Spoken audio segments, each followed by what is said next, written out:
사랑하는 성도 여러분, 시편 104편은 창조주 하나님을 찬양하는 시입니다.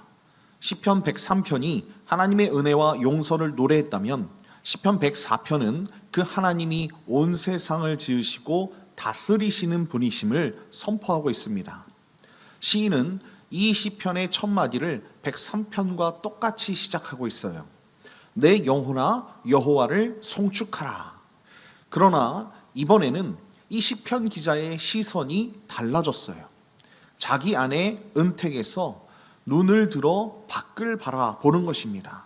하늘과 땅과 바다와 바람, 이 모든 피조 세계 속에 하나님의 영광이 드러나 있음을 발견하고 있다는 것입니다. 오늘 본문 1절부터 9절은요, 하나님의 위엄이 어떻게 나타나는지, 그리고 하나님이 이 땅을 어떻게 질서 있게 세우셨는지를 나누고 있습니다. 오늘 이 말씀을 통해서 함께 묵상하고 은혜를 나누는 시간을 갖겠습니다. 자, 그렇다면 시인은 하나님의 위대하심을 어떻게 고백하고 있습니까? 자, 첫 번째는 이것입니다. 첫 번째는요, 빛을 옷처럼 입으시고 바람과 불꽃을 사역자로 삼으십니다. 자, 말씀을 볼게요. 1절과 2절입니다. 1절과 2절 읽어보겠습니다. 내 영혼아 여호와를 송축하라. 여호와 나의 하나님이여 주는 심히 위대하시며 존귀와 권위로 옷 입으셨나이다. 주께서 옷을 입음같이 빛을 입으시며 하늘을 휘장같이 치시며 라고 말씀하고 있습니다. 여러분, 시편 기자는 하나님을 왕으로 묘사하고 있습니다. 존귀와 권위로 옷 입으셨나이다 라고 고백하는 거예요. 여러분, 이것은 대관식에서 왕이 왕복을 걸치는 장면 아니겠습니까? 그런데 하나님이 입으신 옷은요, 빛이라는 거예요. 빛. 옷을 입음같이 빛을 입으시며 라고 말씀하고 있습니다. 창세기 1장 3절에서 하나님이 맨 처음 하신 일이 무엇입니까? 빛이 있으라. 그렇습니다. 여러분, 그 빛으로 옷을 삼으신 거예요. 여러분, 빛은 하나님의 거룩하심과 모든 것을 밝히 드러내시는 전지하심을 보여주는 것입니다. 그리고 하늘을 휘장같이 치셨다라고 말씀하고 있지 않습니까? 여러분, 원문에서 이 휘장은요, 유목민이 펼쳐치는 그 천막 덮개를 뜻하는 거예요.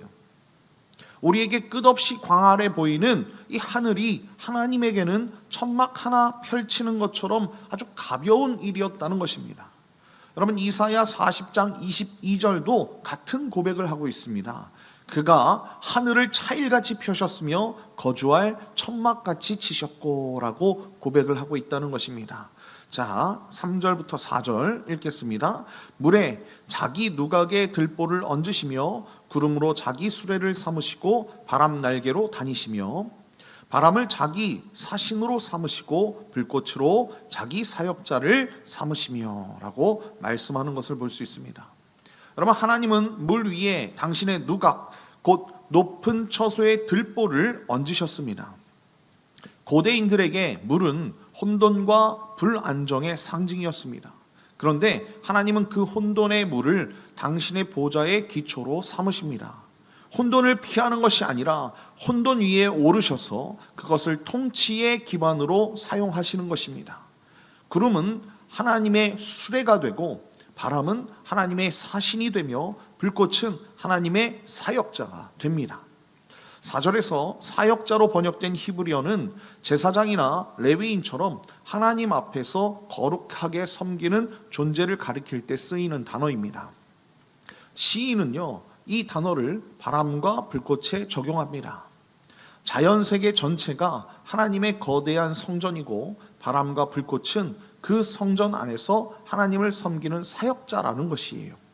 사랑하는 성도 여러분, 우리가 매일 보는 하늘과 바람과 빛은 그냥 자연현상이 아닙니다. 빛은 하나님의 옷이고 하늘은 하나님의 휘장이며 바람은 하나님의 사신이라는 거예요. 웨스트민스터 신앙고백 제5장은 하나님의 섭리가 모든 피조물과 그들의 모든 행위에 미친다라고 고백하고 있습니다. 오늘 하루 하늘을 올려다볼 때 그 하늘을 휘장처럼 펼치신 하나님을 기억하시길 바랍니다. 바람이 불 때 그 바람을 보내신 분을 기억하시길 바라요. 창조세계 어디든 하나님의 영광을 발견하는 눈이 우리에게 열리길 예수님의 이름으로 축원드립니다. 자, 그렇다면 이 위대하신 하나님은 땅을 어떻게 세우셨습니까?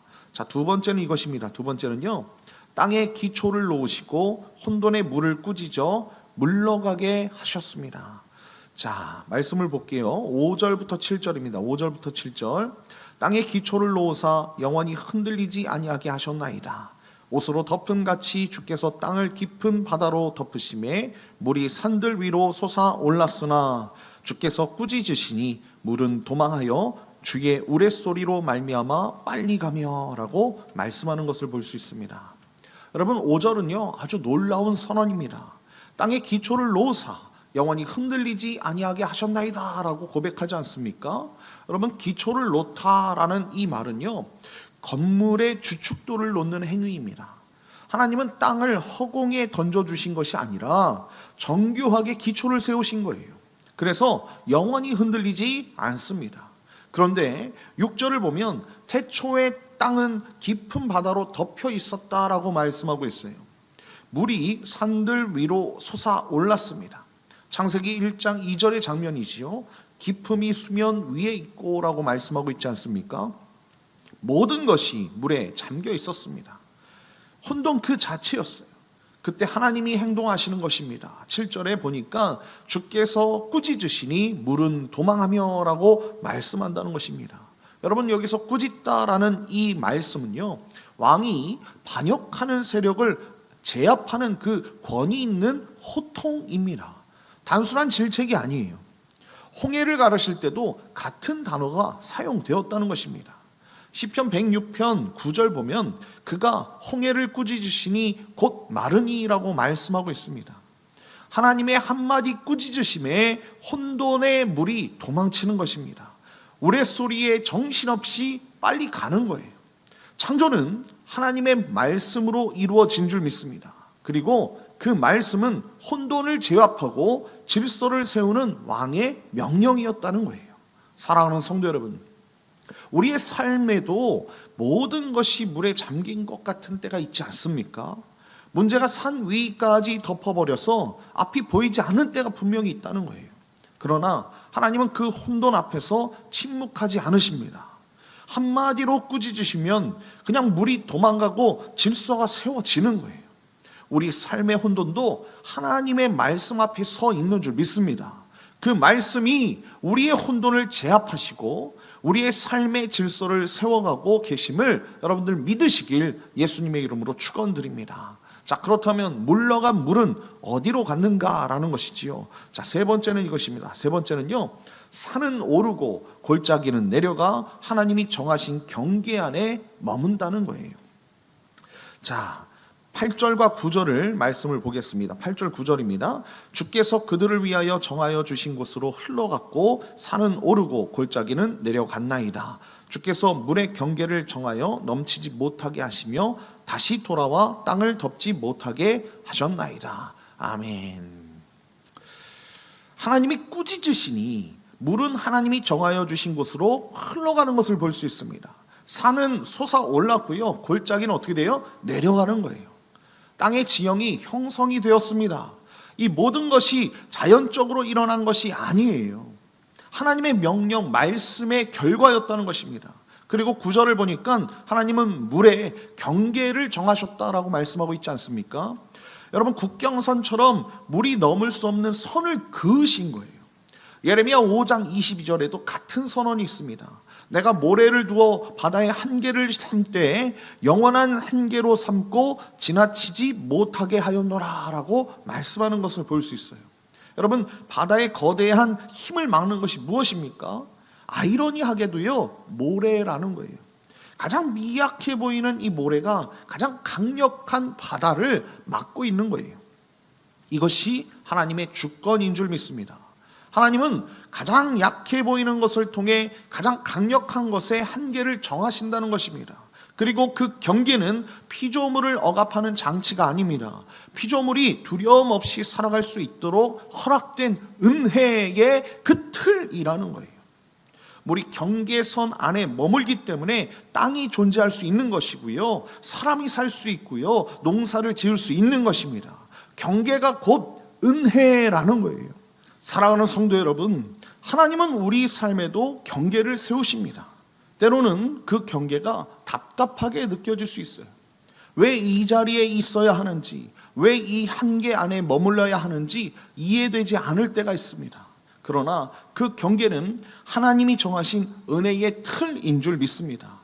혼돈이 우리를 삼키지 못하도록 하나님이 친히 그어 놓으신 선이라는 거예요. 오늘 하루도 내 삶의 경계를 바라볼 때 그것을 세우신 하나님의 그 손길을 기억하시길 예수님의 이름으로 축원드립니다. 그 경계 안에서 여러분 안식하는 거예요. 우리가 이 은혜가 우리 가운데 가득 넘치시길 예수님의 이름으로 축원드립니다. 결론입니다. 종교개혁자 존 칼빈은요, 기독교 강요에서 이렇게 말하고 있어요. 우리가 눈을 들어 어디를 둘러보아도 하나님의 작품이 아닌 곳이 없다. 이 아름답고 화려한 세상은 하나님의 영광이 펼쳐진 극장이다. 여러분, 칼빈은 창조 세계 전체를 하나님의 영광이 상영되는 극장이라고 부르는 것을 볼 수 있습니다. 오늘 시편 104편의 시인도 바로 그 극장 안에 앉아 있는 거예요. 빛을 입으신 하나님을 바라보고 하늘의 휘장을 올려다보며 땅의 기초와 바다의 경계를 살피며 감탄하는 것입니다. 내 영혼아, 여호와를 송축하라. 주는 심히 위대하시다. 우리도 매일 이 극장 안에 살고 있음을 잊지 마십시오. 아침에 떠오르는 해가 하나님의 빛의 옷자락이고 불어오는 바람이 하나님의 사신이며 발 딛고 선 이 땅이 하나님이 기초 놓으신 곳이라는 것을 잊지 마십시오.